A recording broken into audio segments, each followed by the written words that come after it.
नमस्कार, मैं हूं आप सभी के साथ रिया डंगवाल। आप देख रहे हैं एचएनएन न्यूज, जुनून सच दिखाने का। 24 घंटे 24 रिपोर्टर में आप सभी का स्वागत है। अपने इस खास बुलेटिन में हम लेकर आए हैं यूपी की हर खबर, हर जिले से सीधा रिपोर्ट। जहां की खबर है एचएनएन के रिपोर्टर वहीं से सीधे आप तक खबर लेकर पहुंचे हैं। देखिए, हिस्सा बनने की चाह रखने वाले युवा जो इसकी तैयारी कर रहे हैं, उनके लिए योगी सरकार एक बड़ा अवसर लेकर के आ रही है। दरअसल मुख्यमंत्री योगी आदित्यनाथ ने पुलिस विभाग के अधिकारियों को आदेशित किया है कि वित्तीय वर्ष 2026 से 27 के बीच 81,000 पदों पर वैकेंसी निकाली जाएगी। ये वैकेंसी आरक्षी के पद पर होगी, उप निरीक्षक के पद पर होगी, रेडियो परिचालक के पद पर होगी, कंप्यूटर ऑपरेटर के पद पर होगी और इसको पूरी पारदर्शिता के साथ इसकी परीक्षा कराई जाएगी। आरक्षण नियमों का पूरा ख्याल रखा जाएगा। ऐसे में जो युवा यूपी पुलिस का हिस्सा बनना चाहते हैं, जो इन प्रतियोगी परीक्षाओं में लगातार पास होने के लिए तैयारी कर रहे हैं, उनके लिए एक बड़ा अवसर लेकर के योगी सरकार आ रही है और 2026 से 27 के बीच में 81,000 पदों पर कई चरणों में वैकेंसी निकाली जाएगी। पारदर्शिता का पूरा ख्याल रखा जाएगा क्योंकि योगी सरकार सीधे तौर पर निष्पक्ष पेपर कराने और निष्पक्ष ज्वाइनिंग कराने के लिए जानी जाती है। और ऐसे में मुख्यमंत्री ने सख्त निर्देश दिए हैं कि आरक्षण की जो नियमावली है उसका भी ध्यान रखा जाए और जो परीक्षा हो वो पूरी तरीके से पारदर्शी हो। वीडियो जर्नलिस्ट समर के साथ पुनीत मोहन, एचएनएन न्यूज। साक्षर खबर इटावा से है। आपको बता दें, इटावा जनपद के बसेहर थाना क्षेत्र के अंतर्गत मोहम्मदपुर गांव में जुआ खेला जा। साक्षर हत्याकांड में मुख्य आरोपी समेत 4 आरोपियों को गिरफ्तार कर पुलिस ने इस हत्याकांड का खुलासा किया है। दरअसल विगत 31 तारीख में मृतक साक्षर के पिता ने कोतवाली नगर पुलिस को शिकायत दी कि उसका बेटा साक्षर देवेश के साथ कहीं चला गया है, तभी से वह वापस नहीं लौटा। पुलिस ने शिकायत के आधार पर देवेश को हिरासत में लिया और उससे पूछताछ की तो पता चला कि उन्होंने उसकी हत्या कर दी है। पुलिस ने देवेश की निशानदेही से साक्षर का शव सिकंदराबाद के गांव चंदेरू के एक बाग से बरामद कर लिया, जबकि उससे पूछताछ में 3 और आरोपियों के नाम सामने आए जिन्हें भी पुलिस ने गिरफ्तार कर लिया, सलाखों के पीछे भेज दिया है। अपने सहयोगी फिरोज मलिक के साथ मैं हामिद सैफी, एचएनएन न्यूज बुलंदशहर। खबर इटावा से है। आपको बता दें, इटावा जनपद के बसेहर थाना क्षेत्र के अंतर्गत मोहम्मदपुर गांव में जुआ खेला जा रहा था। पुलिस को सूचना मिली, पुलिस ने टीम गठित की और मौके पर जुआरियों को दर दबोचा है। आपको बता दें, जुआरियों के पास से 6 मोटरसाइकिल, 4 फोन और 40,000 रुपए बरामद किए गए हैं। जब इस संबंध में इटावा ग्रामीण एसपी से बात करने की कोशिश की है तो इटावा ग्रामीण एसपी ने बताया है कि लगातार जो है जुआरियों के खिलाफ अभियान जारी कर दिया गया है। और आपको बता दें, इटावा एसपी ग्रामीण ने बताया है कि लगातार जो है जुआरियों के खिलाफ विशेष अभियान जारी किया गया है और जो 6 जुआरी ये पकड़े गए हैं, इनके खिलाफ भी संबंधित धाराओं में मुकदमा पंजीकृत किया जा रहा है। अपने सहयोगी दीपू के साथ पुष्पेंद्र कुमार, एचएन 24/7 न्यूज इटावा। कप्तानगंज थाना क्षेत्र में हुई 17 फरियों की चोरी को लेकर पुलिस के हाथ अभी तक खाली हैं। आपको बता दें, 17 फरवरी की बीती रात को गढ़ा गौतम गांव में अनुरुद्ध और पंकज सिंह के घर में घुसकर चोरों ने तकरीबन 60 लाख के गहने और 45,000 रुपए से हाथ साफ कर दिया था। इस घटना को बीते तकरीबन 1 माह से ज्यादा हो गए, लेकिन पुलिस के अभी तक हाथ खाली हैं। इस पूरे मामले को लेकर जो जिम्मेदार अधिकारी हैं, उनका साफ तरीके से कहना है जल्दी खुलासा हो जाएगा, लेकिन पीड़ित या कहना पुलिस हाथ पे हाथ धरे बैठी है। चोर मेरी गाड़ी भर के जीव की कमाई को साफ कर ले गए, पुलिस कब खुलासा करेगी, यह एक बड़ा सवाल है। बस्ती से एचएनएल के लिए रत्नेश्वर मिश्र। यूपी के कौशाम्बी के मंझनपुर थाना क्षेत्र के हिसामपुर डेरा में बताया भीषण आग लगने से 5 झोपड़ियां जलकर राख हो गई। बताया जा रहा है कि अचानक आग लग गई, जिससे कि घर में तभी सामान रखा हुआ झोपड़ी के अंदर 5 झोपड़ी उसके चपेट में आ गई है। वही ग्रामीणों में अफरा तफरी का माहौल, ग्रामीणों ने आग बुझाने की कोशिश की लेकिन आग पे काबू नहीं पाया। वहीं फायर ब्रिगेड व स्थानीय पुलिस को सूचना दी, फायर ब्रिगेड मौके पर पहुंच कर आग को किसी तरीके काबू पाया, जब तक पूरा सामान जलकर खाक हो गया था। एचएनएन न्यूज के लिए धर्मेंद्र सोनकर, कौशाम्बी। बुलंदशहर की अहमदगढ़ पुलिस ने 17 वर्षीय अनमोल हत्याकांड में 24 घंटे के भीतर 3 आरोपियों को गिरफ्तार कर घटना का खुलासा कर दिया है। पुलिस का दावा है कि अनमोल अपने ही 2 दोस्तों की बहनों का नंबर मांग रहा था उनसे दोस्ती करने के लिए, जिससे गुस्साए दोनों दोस्तों ने अपने एक अन्य साथी के साथ मिलकर अनमोल की हत्या कर दी और उसका शव कुएं में फेंक दिया। दरअसल अहमदगढ़ थाना क्षेत्र के छोटा बांस निवासी 17 वर्षीय अनमोल अपने दोस्त रजत और अंकुर की बहन से चाहता था, जिसके चक्कर में वह उनका नंबर, दोनों युवतियों का नंबर उनको से मांग रहा था। उनके मना करने के बाद भी अनमोल नहीं माना। दिनांक 2 अप्रैल को थाना अहमदगढ़ क्षेत्र के छोटा बांस अकरावास कनैनी गांव से एक सूचना प्राप्त हुई थी कि कुएं में शव पड़ा हुआ है। सूचना पर तत्काल थाना पुलिस अधिकारीगण एवं फील्ड यूनिट के द्वारा मौके पर शव को निकाला गया। अपने सहयोगी फिरोज के साथ में हामिद सैफी, HNN न्यूज बुलंदशहर। मेरठ में गैस लीक होने के कारण घर में भीषण आग लग गई। देखते देखते आग ने विकराल रूप ले लिया, जिसके बाद घर के सदस्य तो बाहर की तरफ भाग गए, लेकिन जो घर का मुखिया था वो घर में ही रह गया और आग में झुलसकर और धुएं के दम घुटने के कारण उसकी मृत्यु हो गई। आपको बता दें, मेरठ के कोतवाली थाना क्षेत्र स्थित ईवी चौराहे के पास आबकारी गोदाम के सामने वाली गली में देर रात गैस लीक होने से भीषण आग लग गई। देखते देखते आग ने विकराल रूप ले लिया और पड़ोस के लोगों ने आग बुझाने की काफ़ी मशक्कत भी की, लेकिन कामयाबी नहीं मिली, जिसके बाद मौके पर दमकल विभाग की एक गाड़ी पहुंची। बड़ी गाड़ी आने के कारण यहां पर थोड़ा समय ज़रूर लगा, लेकिन आग पर उसने मौके पर ही काबू पा लिया। फिलहाल मेरठ की अगर हम कोतवाली थाना पुलिस की बात करें तो पंकज सिंह जो थाना अध्यक्ष हैं वो मौके पर ही डटे रहे। थाना अध्यक्ष पंकज सिंह का साफ तौर पर कहना है कि प्रथम दृष्टया यहाँ पर जो आग है वो लीकेज होने के कारण बताई जा रही है और यहाँ पर जो है जिस व्यक्ति की मौत हुई है इतना वो नहीं झुलसा है। कहीं ना कहीं देखा जा रहा है कि उसकी जो मौत हुई है वो धुएँ में दम घुटने के कारण हुई है। अब हालांकि उसकी जांच का विषय है और पोस्टमार्टम रिपोर्ट आने के बाद ही इस बात का खुलासा हो पाएगा, इस बात का पता चल पाएगा कि आखिर उस व्यक्ति की मौत कैसे हुई। फिलहाल आग लगने की घटनाएं जिस तरह से गर्मी नज़दीक आती जा रही है, बढ़ती चली जा रही है, इसी कारण जैसे गैस लीक हुई है उसी कारण घर में ये भीषण आग लगी है। अब देखना होगा कि इसमें जो नुकसान हुआ है उसका आकलन थाना पुलिस कब तक कर पाएगी। वीडियो जर्नलिस्ट साजिद सिकंदर के साथ Manish Parashar, HNN news, Meerut. UP के ग्रेटर नोएडा के दादरी CHC में फर्जीवाड़े का एक मामला सामने आया है, जहां पर एक एक्सरे की झूठी रिपोर्ट तैयार करवाई गई है। इस पूरे मामले का खुलासा होता है और आखिरकार ये मामला है क्या, ये भी सामने आता है। दरअसल रोहित नाम के एक शख्स ने अपने परिवार के साथ एक नाबालिग बच्चे के साथ मारपीट की, पुरानी रंजिश के चलते, और उसके बाद जब पीड़ित पक्ष ने आरोप दर्ज कराया लेकिन उसका संज्ञान नहीं लिया गया, जिसके बाद कोर्ट का रुख किया गया पीड़ित पक्ष की ओर से। और ऐसे में कोर्ट के आदेश के बाद जब इस मामले की आगे कार्रवाई शुरू हुई, इसके बाद जो आरोपी पक्ष है उसने बड़ा षड्यंत्र रचा और षड्यंत्र के तहत उन्होंने फर्जीवाड़ा किया और रिश्वत भी दी और एक नाबालिग बच्चे की पसली टूटी हुई दिखाई एक एक्सरे रिपोर्ट में, और इसके लिए बकायदा रिश्वत लेने का जो वीडियो है वो भी सामने आया है और इसको लेकर पीड़ित पक्ष के खिलाफ मुकदमा दर्ज कराया। लेकिन अब ये पूरा खेल उजागर हो गया है और इस पूरे मामले में कार्रवाई की जाएगी, अब इसका आश्वासन दिया जा रहा है। कप्तानगंज योगी आदित्यनाथ के आदेश के बाद जनपद में देखा जा रहा है कि जो स्कूल में बस चलाई जा रही। कप्तानगंज थाना क्षेत्र के दुबौला चौकी की पुलिस की मुस्तैदी से एक बड़ी घटना टल गई। आपको बता दें, गुरुवार को दोपहर 12 बजे चौकी प्रभारी विवेकानंद तिवारी जन समस्याओं की सुनवाई कर रहे थे। इसी बीच उनको चौकी के सामने से धुआं उठता दिखाई दिया। चौकी प्रभारी ने तुरंत अपने चौकी के पुलिसकर्मियों के साथ जहां धुआं उठ रहा उसके तरफ दौड़े तो देखे एक गेहूं की फसल में बड़ी जोर से आग जल रही थी। वहीं खेत के बगल पेड़ों की टहनियों को तोड़कर वह खेतों में जुट गए और आगों को बुझाने में जुट गए। पुलिस की मुस्तैदी से तकरीबन किसानों के 50 बीघे की फसल को पुलिसकर्मियों ने बुझाई। पुलिसकर्मियों को देख गांव वाले भी जुट गए और पानी की बौछार कर किसानों की फसल बुझाई जाएगी। इस मुस्तैदी से किसानों में खुशी की लहर है। बने रहिए बस्ती से HNN के लिए रत्नेश्वर मिश्र। योगी आदित्यनाथ के आदेश के बाद जनपद में देखा जा रहा है कि जो स्कूल में बस चलाई जा रही थी बच्चों की सेवा के लिए, उन पर रामपुर ARTO राजेश कुमार श्रीवास्तव और अन्य विभाग की टीमों ने छापेमारी कार्रवाई की है।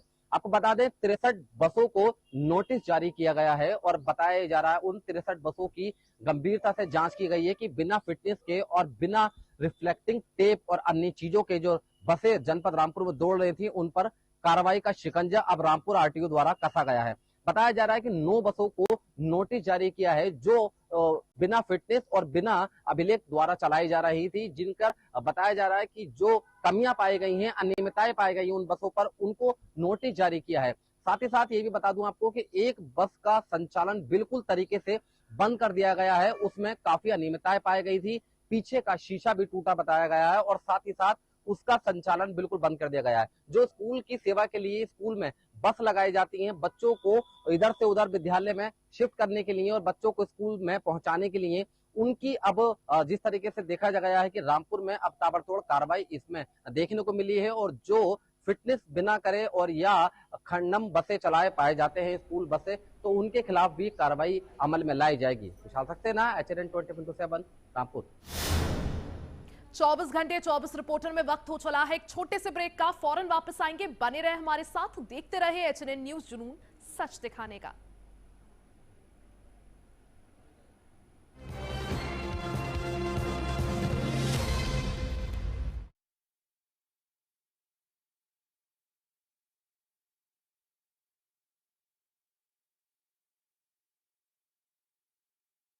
आइसक्रीम खाओगी? जंगल में आइसक्रीम मिलती है। समर कूल रेफ्रिजरेटर, आप अपनी ड्यूटी निभाओ, ये अपनी ड्यूटी निभाएगा। समर कूल, लाइफ बनाए वंडरफुल।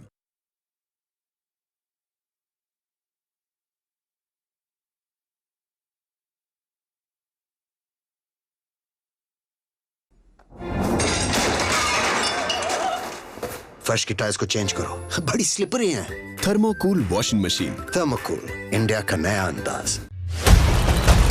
जब सत्ता सवालों से कतराए, जब मुद्दे धुंध में छिप जाए, तब जरूरी है कि ऐसी आवाज जो शोर नहीं प्रहार करे। देखिए प्राइम टाइम प्रहार मेरे साथ, सोमवार से शुक्रवार सिर्फ HNN न्यूज पर।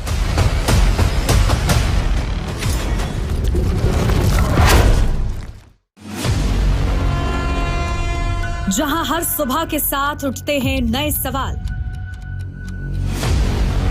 जहां हर ओर गूंजती है जनता की आवाज, गांव की चौपाल हो या सत्ता का दरबार,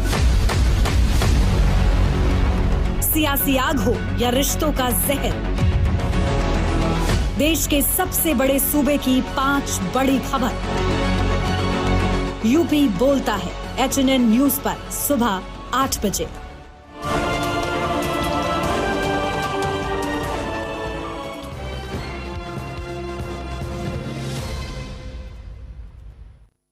और एक बार फिर से आप सभी का स्वागत है 24 खबरें 24 रिपोर्टर में। आगे बढ़ते हैं और रिपोर्ट्स आप तक पहुंचाते हैं। चीन नजर आ रही है, ना तो अस्पतालों के बाहर पार्किंग की व्यवस्था है, ना ही होटलों के। हम इस वक्त खड़े हैं मेरठ के लोकप्रिय अस्पताल के बाहर, जहां पर अवैध पार्किंग करके सड़क का घेराव किया हुआ है। यहां पर आए दिन देखा जाता है कि जाम लगता है, लेकिन उसके बावजूद यहाँ पर इस तरफ कोई भी ध्यान देने को तैयार नहीं है। यहाँ के जो गार्ड हैं वो हालांकि बदतमीजी करते हुए भी नजर आए। उनका साफ तौर पर यहाँ पर कहना था कि यहाँ पर फोटो क्यों खींचे जा रहे, जबकि यहाँ पर सड़क पर देखा जाता है कि किस तरह से यहाँ पर अवैध पार्किंग बनाई गई। आखिर नगर निगम भी इसका संज्ञान नहीं लेता और यातायात पुलिस भी इस ओर ध्यान नहीं लेती, जिस वजह से सड़कों पर जाम लगता है।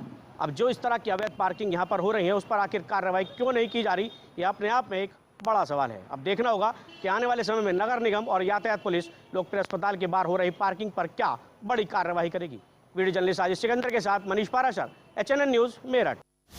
उत्तर प्रदेश के राजधानी लखनऊ के बक्सी तालाब क्षेत्र में एक ऐसा प्रकरण आया जो काफ़ी ग्रामवासी जो है 10 ग्राम पंचायत के नैमिष नगर योजना को लेकर के कल धरना प्रदर्शन हुआ था, जिसको लेकर नैमिष नगर योजना का जो ऑफिस है रैथा रोड पे, यहाँ से लेकर के सायरपुर चौराहा तक पैदल मार्च निकाला गया, जिसको लेकर वहाँ काफ़ी संख्या में जो है लोग वहाँ पे मौजूद रहे। बताया जा रहा है कि ये प्रकरण जो है 3 माह पहले जो है BKT के जो विधायक हैं योगेश शुक्ला जो है इस धरना को लेकर समाप्त किया था, मगर फिर ऐसा मामला जो है सर्किट रेट बढ़ाने के को लेकर के जो है लगातार धरना शुरू हुआ। करीब करीब देखा जाए 3 घंटा तक लगातार धरना चालू हुआ है, जिसको लेकर मुख्यमंत्री तक जो है इस विषय की जानकारी है, बट आश्वासन ही आश्वासन मिला है। ये ग्रामवासी जो है लगातार देखा जाए कहीं ना कहीं जो है सर्किट रेट के हिसाब से जो कई ऐसे अन्य मामले हैं जो अभी गंभीरता से संज्ञान में नहीं ले पा रहे हैं। HNN 24/7 से लखनऊ। कुशीनगर में अंतर्राष्ट्रीय स्तर पे 3 दिवसीय कार्यक्रम का जो है आयोजन किया गया। इसमें जो है भगवान बुद्ध भगवान बुद्ध को लेकर तमाम तरह की जो इनकी जो सोच थी उसको लेकर जो है बुद्ध सम्मेलन का आयोजन किया गया। इसका आयोजन जिला प्रशासन के द्वारा जो है किया गया। इसमें कुशीनगर के विकास को लेकर 3 दिन का जो है अलग अलग योजना बनाई गई और इस योजना के तहत जो है इस कार्यक्रम को रखा गया। सभी लोग ये अपनी अपनी राय रखें कि कुशीनगर का विकास कैसे हो सके। अगर देखा जाए तो संस्कृत के दृष्टिकोण से जो भारतीय संस्कृति का जो विरासत कह लीजिए, कुशीनगर में भोजपुरी को ले लीजिए या तो वहाँ पे काव्य सम्मेलन कह लीजिए या अन्य जो योजनाएं हैं, कुशीनगर का जो विकास कैसे हो सकता है, इन तमाम चीज़ों को लेके इसमें कुशीनगर के जिला अधिकारी महेंद्र सिंह तंवर के द्वारा जो है 3D यानी कि अगर धम, डायलॉग और डेवलपमेंट, इन 3 चीज़ों को लेके समावेश किया गया और कुशीनगर का विकास कैसे होते, भगवान बुद्ध की महापरिनिर्वाण अस्तित्व को कैसे जो है और आकर्षक और पर्यटकों के दृष्टिकोण से मजबूत बनाया जा सके, इसको लेके इस तरह का कार्यक्रम का आयोजन किया गया था जो संपन्न हो चुका।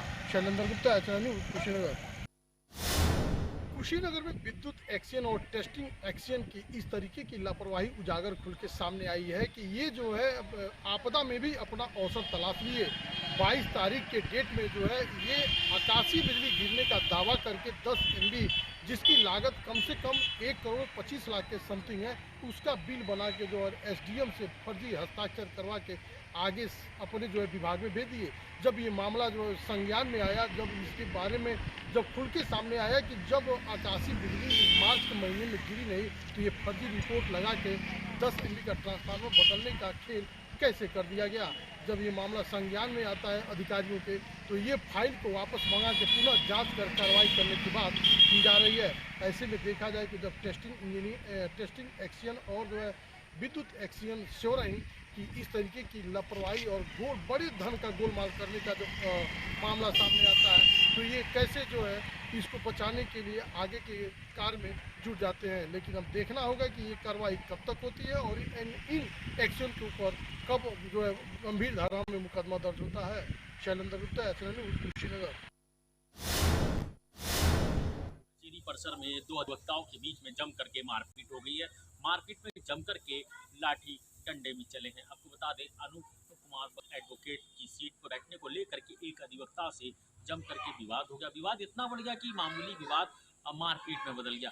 वहाँ कचहरी परिसर में कहते हैं कि लोग इंसाफ के लिए जाते हैं, लोग अपने मुकदमे की पैरवी के लिए जाते हैं, लोग कचहरी से वकीलों के थ्रू जो है इंसाफ मिलता। मगर यहाँ पर 2 वकील अधिवक्ता जो थे वो आपस में भिड़ गए। सिर्फ किस बात के लिए? क्योंकि एक सीट जो थी वो सीट को बैठने को लेकर के दोनों में विवाद हुआ। विवाद में दोनों में जम करके मारपीट हुई। मारपीट में अनूप कुमार जो एडवोकेट थे वो घायल लोग हैं, वो थाने पहुंचे। थाने में उन्होंने अपनी तहरीर दी।